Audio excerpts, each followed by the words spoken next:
A'udzu billahi minasyaitonir rajim. Bismillahirrahmanirrahim. Aku berlindung kepada Allah dari perbuatan keji syaitan yang terkutuk. Dengan nama Allah yang Maha Pengasih lagi Maha Penyayang. Wa minan nasi may ya'budullaha ala harf. Di antara manusia ada yang menyembah Allah itu atas harf, pinggir-pinggirnya, ya kan, ya. Jadi nggak masuk ke dalam. Fa in asabahu khairu eta'aman nabi. Kemudian apabila mereka tuh mendapat semacam kebaikan, ya kan, maka merasa aman, merasa puas. Gitu. Dipikirnya itu sudah sempurna. Wa in asabathu fitnatu inqalaba ala wajhihi. Nah, sebaliknya kalau dia dikenakan satu cobaan yang bertolak belakang dengan yang diinginkannya, maka dia pasti berbalik. Nah, itu. Jadi enggak merasa puas. Nah, begitulah manusia, khasirat dunia wal akhirah. Mereka di dunia rugi, di akhirat juga rugi. Zalika huwa al khusranul mubin, itulah kerugian yang nyata. Yad'u min dunillahi ma la yadurruhu wa ma la yanfa'u. Mereka itu memanggil selain Allah, artinya berdoa dan meminta, menyembah selain kepada Allah. Ma la yadurruh, yang dimintanya itu sebenarnya sesuatu yang tidak bisa memberikan mudarat. Juga wa ma la yanfa', yang sudah tidak memberikan manfaat, enggak bisa ngapa-ngapain kok dimintain doa. Nah, kira-kira gitu. Zalika huwa dhalalul ba'id. Demikian itulah dia orang seperti itu, dhalalul ba'id. Sesatnya sudah terlalu jauh. Ya. Sesatnya bukan dekat lagi, udah jauh sangat gitu. Yad'u laman darruhu aqrabu min naf'ih. Laisal maula wala bi'sal ashir. Mereka meminta ataupun berdoa ataupun sholat ataupun ibadah, ya, semacamnya lah, ya, untuk seseorang yang lebih dekat daripada keburukannya daripada manfaatnya. Nah, yang dimintanya itu sebenarnya mudaratnya lebih banyak daripada manfaatnya. Tapi karena nggak paham, karena masuk ke dalam Islam dalam keadaan harf, dalam keadaan sebahagian saja, nggak masuk nyemplung ke dalam, jadi nggak tahu. Ibarat rumah, lihat jendelanya, oh udah bagus rumahnya, padahal di dalam lain-lain, isinya macam-macam, seluk beluknya nggak tahu. Nah, begitu juga kita beragama ini seperti itu. Maka labi sal maula, seburuk-buruk ya perlindungan, wala bi'sal ashir, dan seburuk-buruk teman ataupun kerabat. Ashirah itu adalah orang-orang terdekat dengan kita. Ada saudara, ada anak, ya kan, ada ikhwan, ada ashirah, 3 ya. Kalau anak kan kandung atau adik, kalau ikhwan saudara, ya kan. Kalau ashirah itu kerabat, teman dekat lah gitu, teman satu kelas, teman satu, kalau kami teman satu marga, kalau bapak mungkin teman satu kampung, teman pernah sekolah dulu, itu namanya ashir, ya. Kemudian innallaha yudkhilul ladzina amanu wa amilus solihati jannat. Sesungguhnya Allah Subhanahu wa taala itu memasukkan, ya. Jadi ini kerjaan Allah, ya, memasukkan orang-orang yang beriman dan beramal soleh jannat, ke surga yang banyak. Bukan jannah, ya, kalau jannah satu. Kalau jannat berarti surganya banyak. Artinya orang-orang beriman itu dibagi-bagi tempat surganya. Ada 8 macam surga, ya kan? Belum lagi tingkatan di dalam surganya. Surganya aja udah 8. Belum lagi di dalam setiap surga tuh kamarnya ada berapa, ya kan? Macam-macam, bergantung kepada iman seseorang yang masuk ke dalamnya. Bagaimana keadaan surga itu? Tajri min tahtihal anhar. Yang mengalir di bawah surga itu sungai-sungai yang banyak. Berarti surga itu digambarkan seperti satu istana yang luas. Kalau Bapak pergi ke sana itu, ke Sumatera, banyak rumah-rumah yang tinggi itu. Kadang-kadang di bawahnya itu ada sungai, ada kolam gitu. Ini gambaran surga. Ya kan? Nah, ini bagaimana hebatnya rumahnya begitu besar terus sungai-sungai mengalir. Itu tajri min tahtihal anhar. Innallaha yaf'alu ma yurid. Sesungguhnya Allah berbuat apa saja yang dikehendaki Allah. Jadi Allah sukanya Allah mau bikin apa, terserah, nggak akan bakal ada yang mencegah ataupun menyetop. Mangkana yazunnu allai yansurahullahu fid dunya wal akhirati falyamdud bisababin.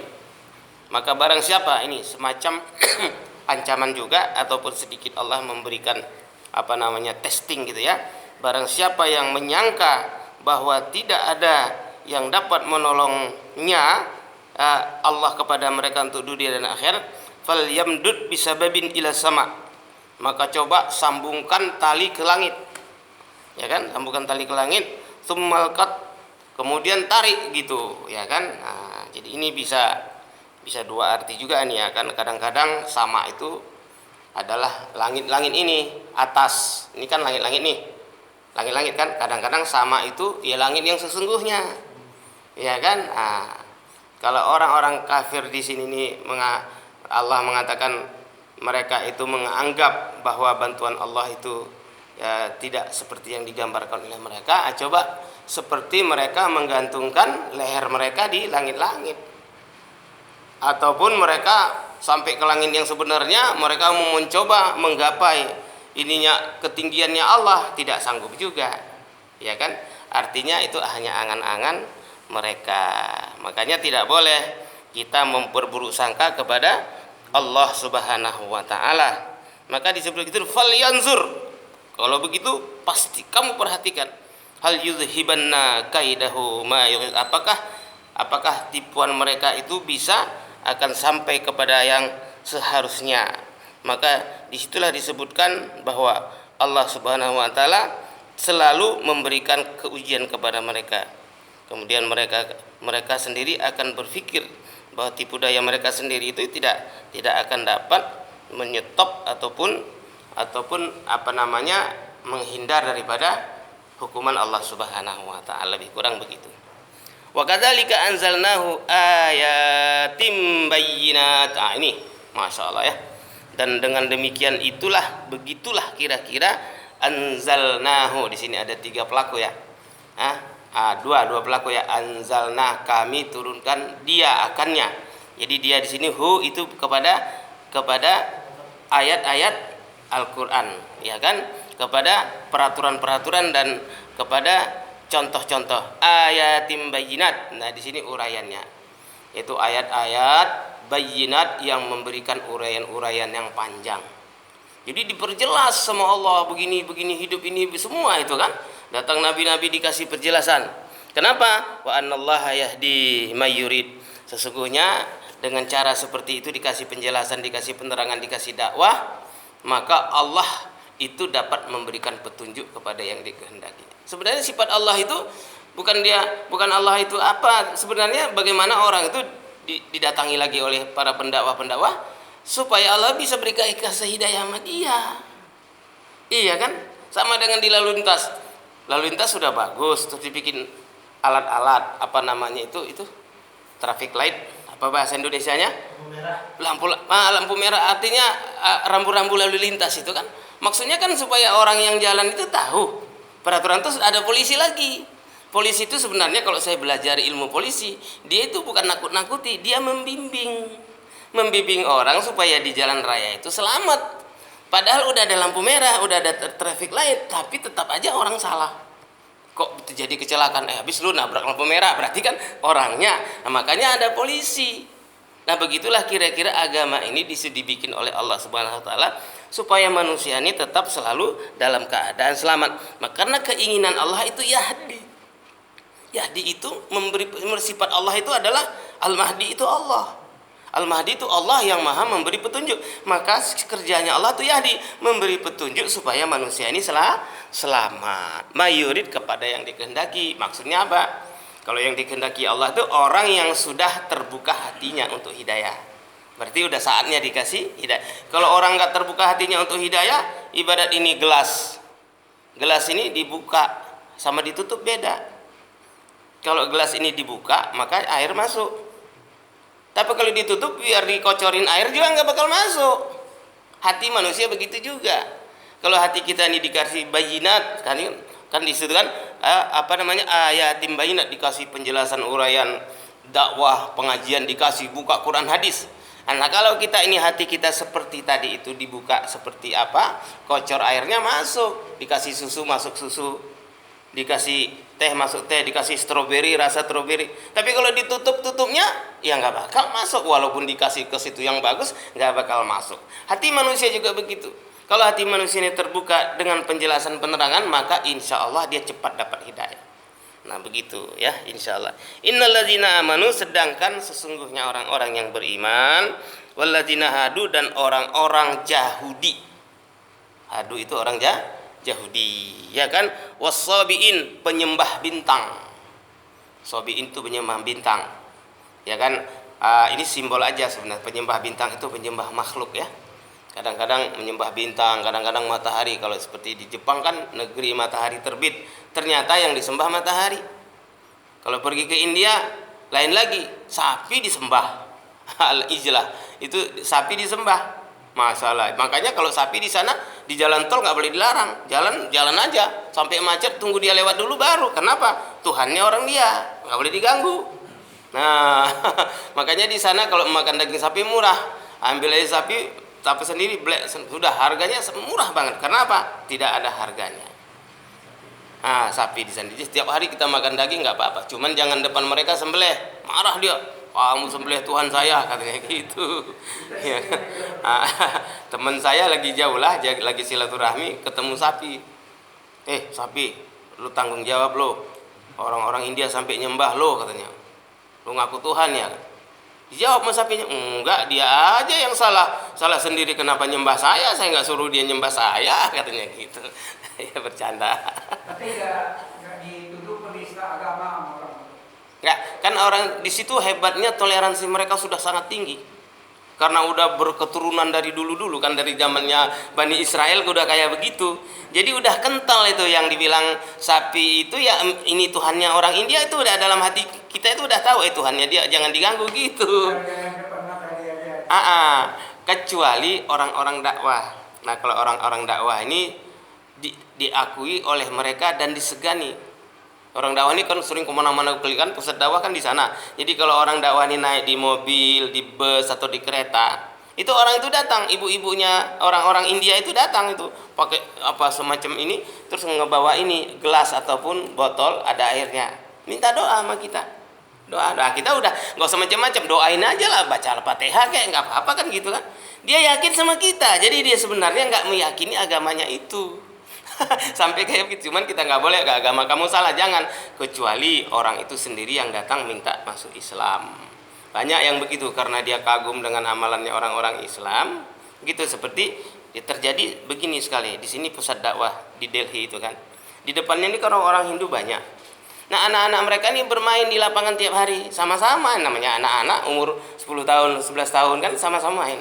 Rupanya di sini madrasah tahfiz Quran. Nah anak-anaknya orang Hindu ini sering masuk ke madrasah itu, dikasih minum, dikasih makan, terus ikut sama-sama belajar. Singkat cerita ikut hafil Quran, hafal 30 juz. Coba emaknya nggak tahu sama neneknya sama apa, pulang ke rumah apa setiap hari biasa, tapi udah hafal 30 juz. Nah sekali waktu terjadi kebakaran di rumah itu, di kampung situ. Nah barulah diketahui ternyata anak ini hafiz Quran. Anak ini terbakar semua, tapi anak ini satu bulunya pun nggak terbakar. Semua keluarga di situ terbakar, tapi dia sendiri nggak terbakar, karena di dalam hadis orang yang hafal Quran ini tidak akan terjilat oleh api. Terbukti. Akhirnya masuk Islam satu keluarga. Nah itu kalau gitu ya terserah mereka, karena amalan kan begitu kan masuk Islamnya. Tapi banyak kejadian-kejadian seperti itu. Nah kita lanjutkan. Alam taro annallaha yasjudu lahu man fis samawati wa man fil ardi. Apakah kamu tidak memperhatikan bahwa sesungguhnya Allah itu sujud kepadanya apa yang ada di langit dan apa yang ada di bumi. Sujud kepada Allah, wasyamsu, dan juga matahari, wal qamaru, dan juga bulan, ya kan? Wan nujumu, dan juga bintang-bintang, wal jibalu, dan juga gunung-gunung, wasyajaru, juga pohon-pohon, wad dawab bukasir. Kasir yaitu seluruh yang melata yang banyak. Berarti seluruh makhluk dong. Ya kan? Enggak ada lagi yang enggak, kecuali kan di situ kan minan nas, termasuk juga manusia. Kalau manusia otomatis ya harus sujud, wajib sujud kan? Nah, wa kasirun haqqo alaihil azab, dan begitu banyaknya yang berhak atas mereka dikasih azab. Enggak mau sujud, enggak mau nyembah Allah, ya kan? Wa may yuhinillahu fama lahu mim mukrim. Barang siapa yang dihinakan oleh Allah, maka dia tidak akan dimuliakan. Otomatis dong ya. Barang siapa yang dihinakan oleh Allah, maka dia tidak ada kemuliaan baginya. Innallaha yaf'alu ma yasha. Sesungguhnya Allah itu berbuat segala sesuatu atas kehendak Allah Subhanahu wa taala. Demikian dulu ya, mudah-mudahan ya. Jadi memang Masya Allah ini ayat ini kan dikatakan orang yang beriman yang melakukan amal soleh akan masuk surga. Ya. Nah, di kalimat yang lain kan ada juga orang yang beriman dan melakukan kebajikan masuk surga. Ya. Antara kebajikan dengan amal soleh itu sama apa? Mana yang Mirip-mirip. Bahasanya aja yang beda. Kalau amalus salihah, dia itu merupakan kata-kata mudhaf ilaih, artinya kata jamak, satu amal satu soleh, jadi amalan yang soleh, amalan yang baik kan gitu. Kalau tadi kebajikan itu albirru, nah, katanya lain albirru, tapi itu kebajikan itu bisa apa saja. kebajikan itu dia orang beriman kan melakukan juga. Tidak. Kalau orang tidak beriman, seakan-akan kebajikan, tapi tidak diterima oleh Allah. Karena ada ayat lain. Jadi ayat kan banyak. Ya kan? Misalnya saya kasih contoh di surat At-Taubah ayat 17. Allah berfirman, A'udzubillahi minasyaitonirrajim. Maka lil musyrikina ayyamuru masajidallah syahidina ala anfusihim bil kufur. Tidak pantas orang musyrik memakmurkan masjid-masjidnya Allah, karena Allah masih menyaksikan di dalam hatinya ada kekafiran. Terus kelanjutan ayat itu, ulaika habitat a'maluhum. Mereka itu sia-sia amalnya. Dia berbuat baik, nyumbang masjid, ya kan, nyumbang pesantren, seperti di zaman dulu tuh Masjidil Haram disumbang sama dia, orang-orang musyrik itu. Tapi bagi Allah, ulaika habitat a'maluhum. Bahkan bukan hanya itu, wa finnarihum khalidun. Di neraka mereka masuk dan mereka akan kekal abadi di sana. Kenapa? Karena dia nggak mau beriman kepada Allah. Syarat amal diterima ini syahadat dulu. Ada kuncinya. Nanti nggak bisa baca syahadat, asyhadu an la ilaha illallah wa asyhadu anna muhammadar rasulullah. Jelas kan? Bahwa aku bersaksi tiada ilah kecuali Allah dan Muhammad utusan Allah. Setelah ini ada baru ibadah. Kalau nggak diterima. Makanya di si Yohanes sama si Petrus nggak diterima amalnya, walaupun dia pergi ke pesantren keliling-keliling bagi-bagi masya Allah duit, bagi-bagi sembako, sia-sia di sisi Allah dan tidak akan diterima amalnya. Dia masuk neraka kekal abadi di dalamnya. Cukup ya? Iya, itulah. Jadi kan memang mesti harus paham. Kalau nggak paham memang repot. Akhirnya terjadi perdebatan yang panjang. Itu kan nggak enak kan? Jelaskan, ya kita harus sabar juga, jelaskan lagi. Ini beberapa kali panjang, berbulan-bulan urusan satu ayat nggak beres-beres kan? Kenapa? Tidak diberi paham sama Allah. Cukup ya. Allahumma qasim bil Quran waj'alhu lana imanan